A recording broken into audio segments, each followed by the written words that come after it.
Not every song that made it to the top of the charts was loved. Some were tolerated, some were endured, and some were genuinely despised by a significant portion of the audience listening. Here are the top 13 most hated songs only baby boomers will remember.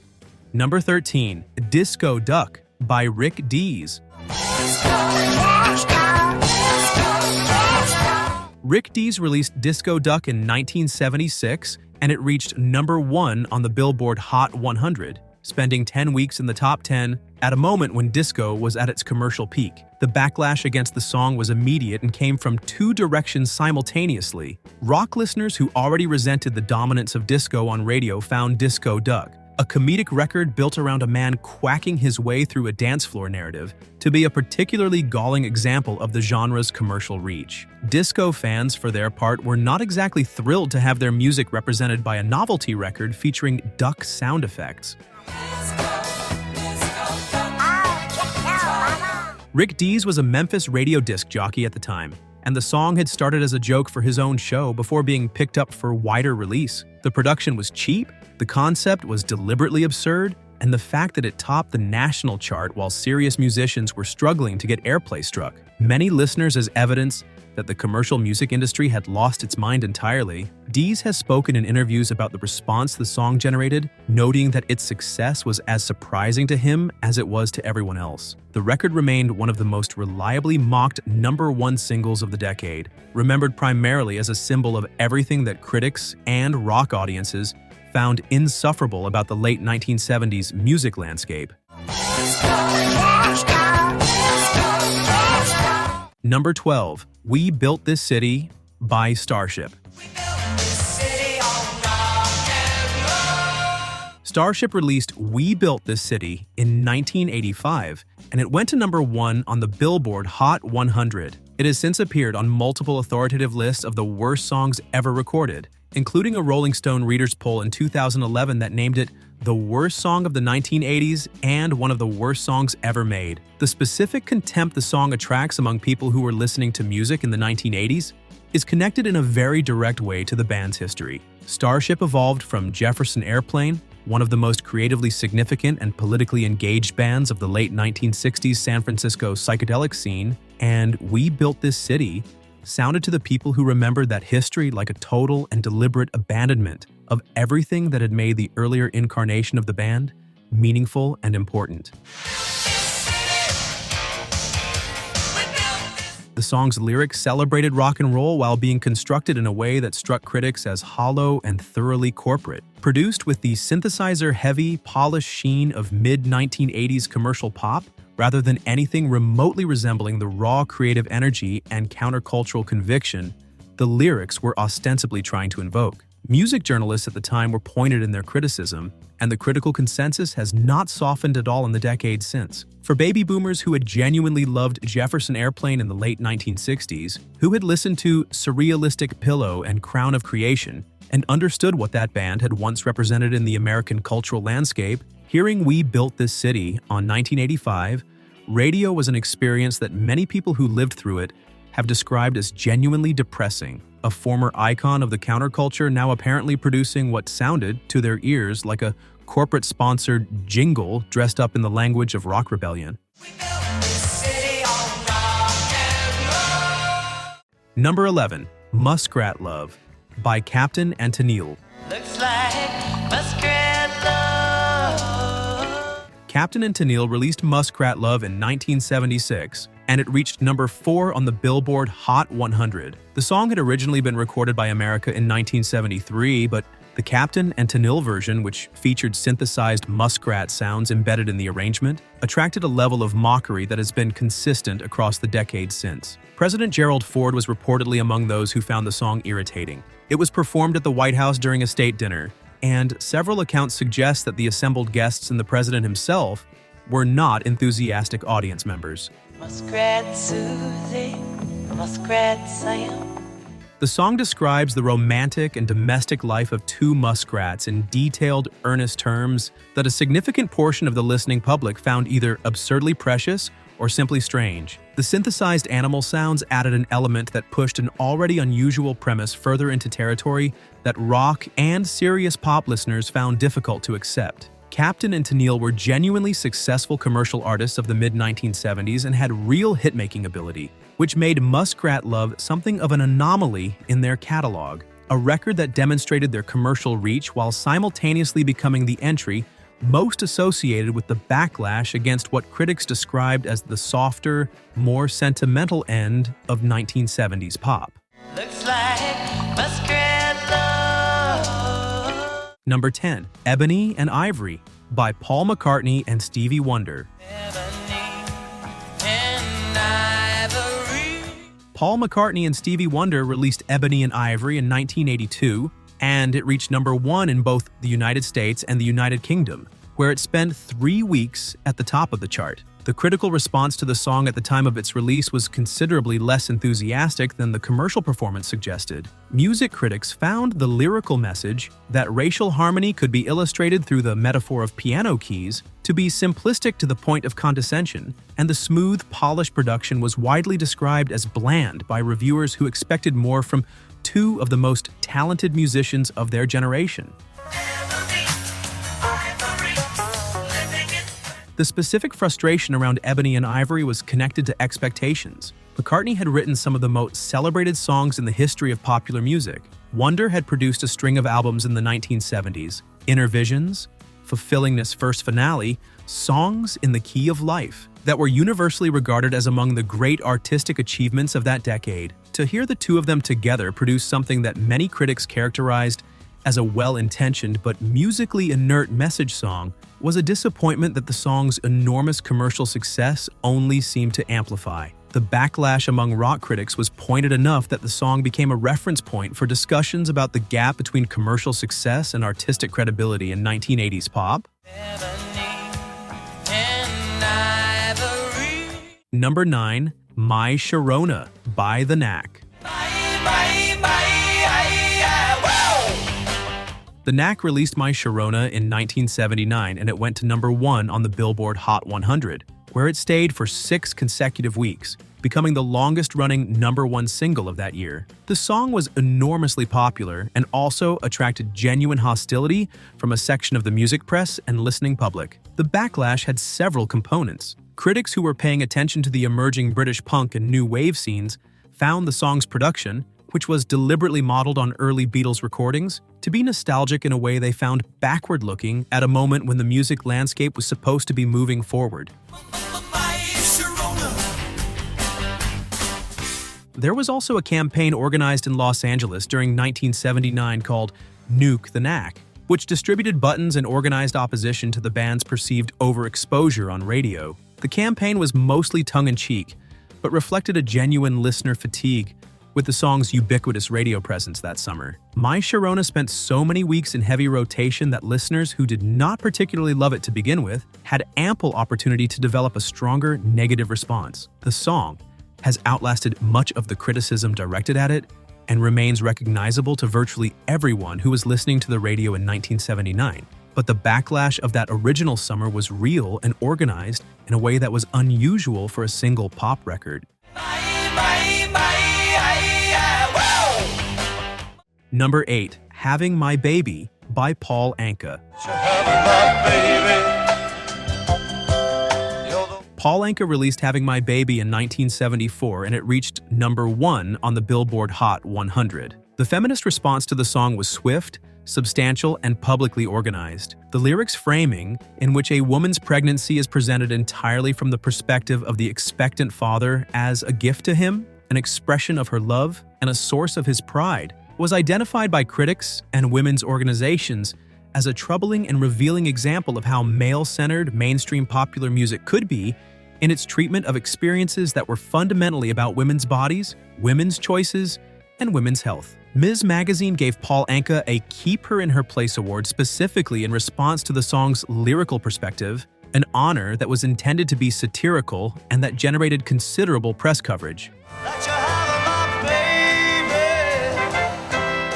Beyond the political criticism, a significant portion of the general listening audience found the song musically saccharine and lyrically maudlin regardless of any political dimension. And the combination of these two critiques, artistic softness and a lyrical perspective, that critics described as patronizing, made it a sustained target for both serious criticism and everyday ridicule.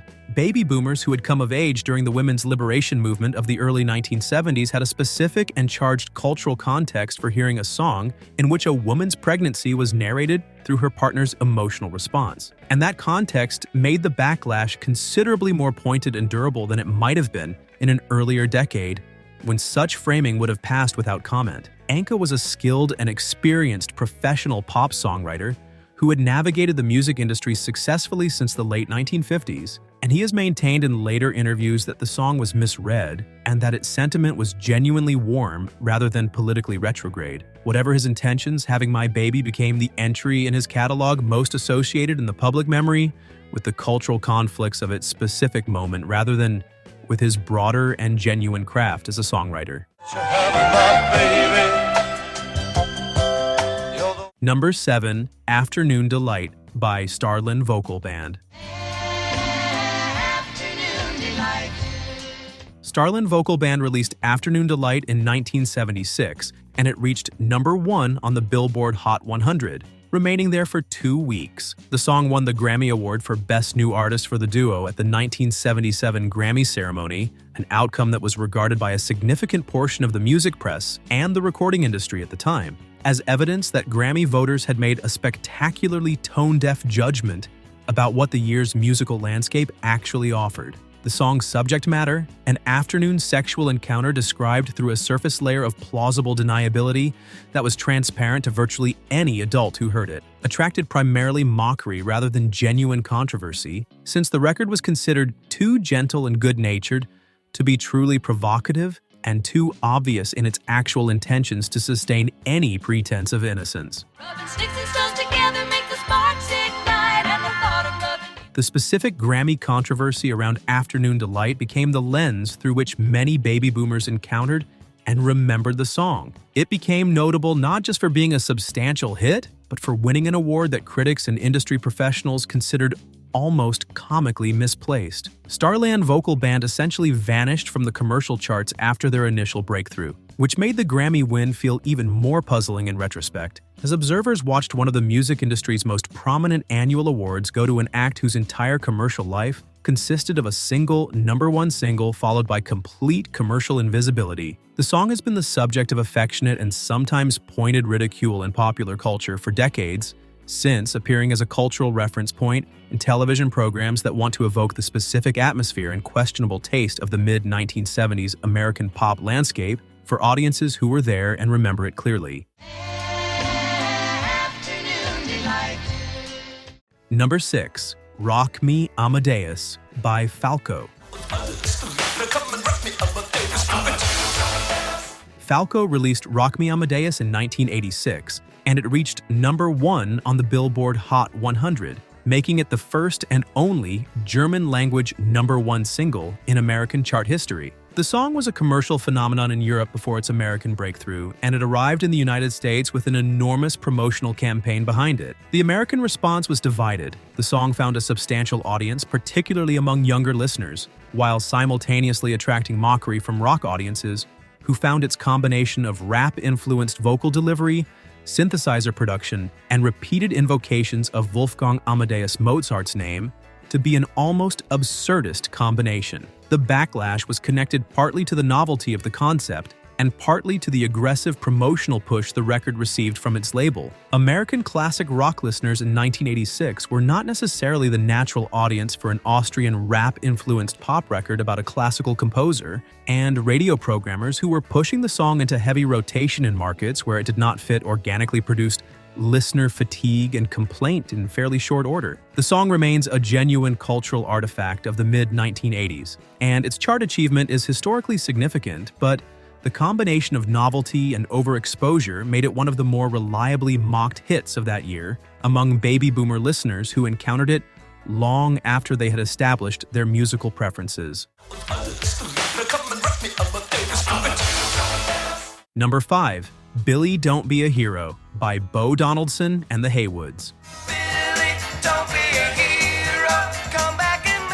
Bo Donaldson and the Haywoods released Billy Don't Be a Hero in 1974, and it reached #1 on the Billboard Hot 100, staying there for 2 weeks. The song had originally been a hit in the United Kingdom for Paper Lace earlier that same year. The American version, recorded by Bo Donaldson and the Haywoods with a slightly different arrangement, was the one that topped the American chart. The song tells the story of a soldier named Billy who volunteers for a dangerous mission against his face pleading and does not come back. The backlash against Billy Don't Be a Hero came from multiple directions. Vietnam veterans and their families who were living with the real consequences of that ongoing conflict at the time of the song's release found its treatment of military sacrifice to be sentimental and romanticized in a way that felt disconnected from reality. Serious rock listeners found the song treacly and manipulative, engineered for emotional effect in ways that they regarded as cheap, and radio programmers who played it in heavy rotation during the summer of 1974 generated listener fatigue that turned what might have been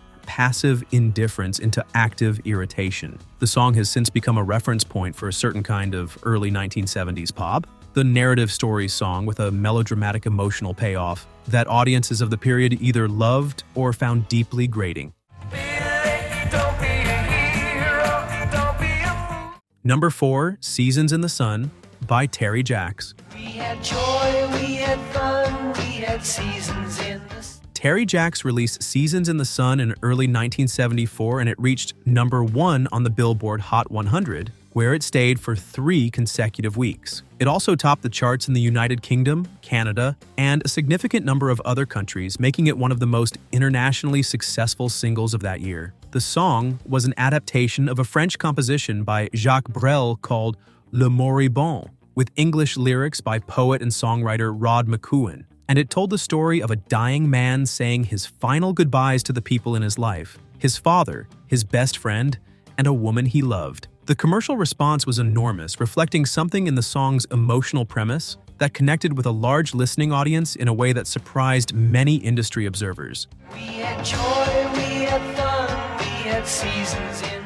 The critical response was considerably and consistently less enthusiastic. Rock critics in 1974 found the song aggressively maudlin, death as pop confection, grief packaged as a singable melody with a comfortable melodic hook and a clean, radio-friendly production. The treatment of mortality was widely described by reviewers as manipulative and shallow, converting a genuinely difficult human experience into something designed for emotional effect, rather than genuine emotional engagement. The song's overwhelming commercial success meant it was inescapable on radio throughout the early months of 1974, and listeners who did not connect with its approach had no practical way to avoid it during the extended weeks it dominated the chart. Jacks himself, who had originally been approached to produce a version for the Beach Boys before deciding to record it for himself, has spoken in later interviews about the mixed legacy the song carries, one of the biggest commercial successes of his career, and also one of the most reliably cited examples of early 1970s soft pop at its most excessive.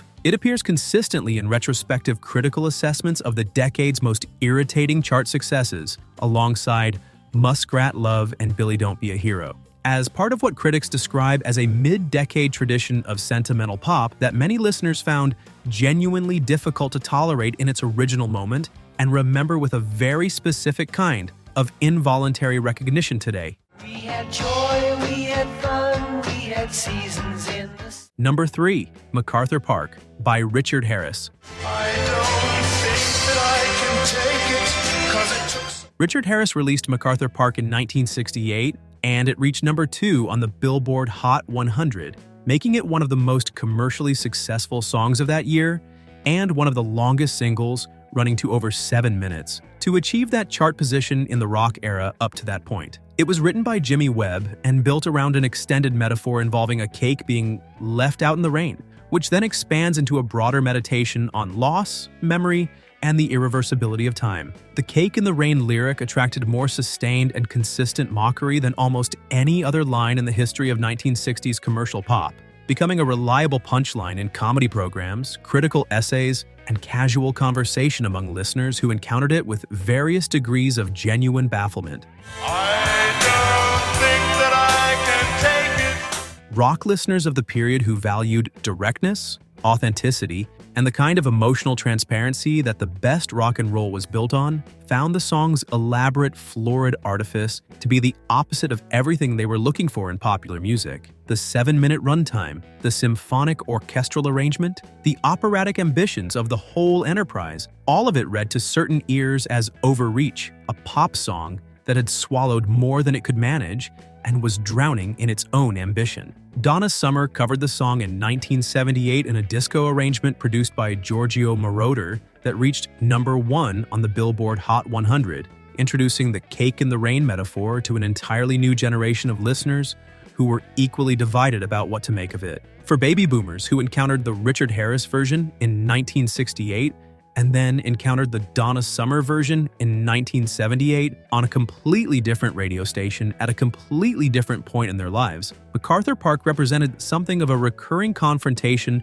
with a piece of music they had never quite managed to fully process. Webb has defended the lyric consistently and at length over the decades, arguing that its surreal and dreamlike quality was fully intentional and that the mockery represents a failure of imagination on the part of its critics. The debate has never reached a consensus, and The Cake in the Rain remains one of the most reliably invoked examples of overambitious pop songwriting in discussions of that era. I don't think that I can take it, 'cause it took Number 2, My Ding-a-Ling by Chuck Berry. She told me it was my ding-a-ling-a-ling-o. Chuck Berry released My Ding-a-Ling in 1972 as a live recording from a concert in Coventry, England, and it reached #1 on the Billboard Hot 100, his only #1 single in a career that stretched back to the mid-1950s and included some of the most foundational recordings in rock and roll history. The specific frustration around My Ding-a-Ling among serious rock and roll listeners was rooted in exactly that context. Berry had written Johnny B. Good, Maybelline, Roll Over Beethoven, and rock and roll music, songs that had shaped the entire direction of popular music for 2 decades. To watch him achieve his commercial peak with a juvenile double entendre novelty song built around a child's word for a bell was, to many of his admirers, a painful irony. Catch me playing with my ding-a-ling-a-ling-o.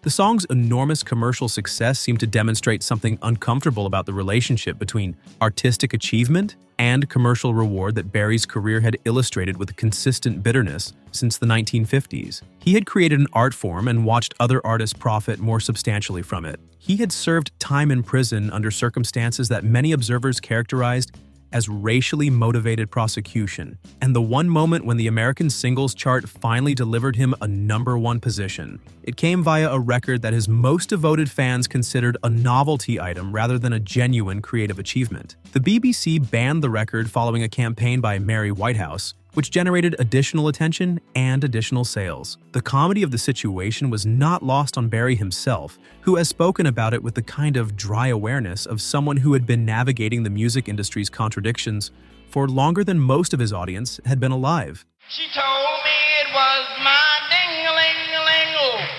Number 1, We Are the World by USA for Africa.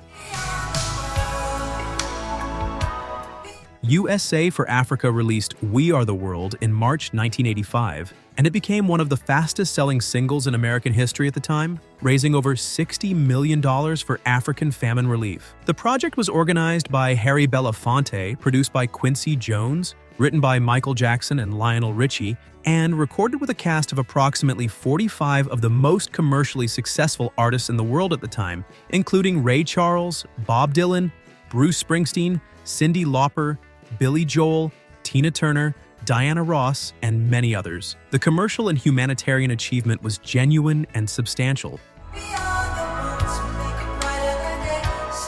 The backlash when it came was also genuine and has remained consistent in the decades since. Rock critics of the period found the record's relentless positivity and its all-star assembly to be a form of self-congratulation dressed up as charity, a criticism that the song's enormous promotional apparatus, with its constant images of the recording session and its elevation of the participants' generosity to near mythological status, did little to dispel. Baby boomer listeners who had grown up with the artists involved found it strange and somewhat deflating to hear Bob Dylan and Bruce Springsteen, Performers whose entire identities were built around individual artistic integrity and a certain anti-establishment sensibility, participating in something that looked and sounded, to critical ears, like a corporate event. The song received near-constant radio airplay for months, which generated the predictable listener fatigue that any record in heavy rotation eventually produces, but amplified by the social pressure that made expressing any ambivalence about a charity record feel unseemly.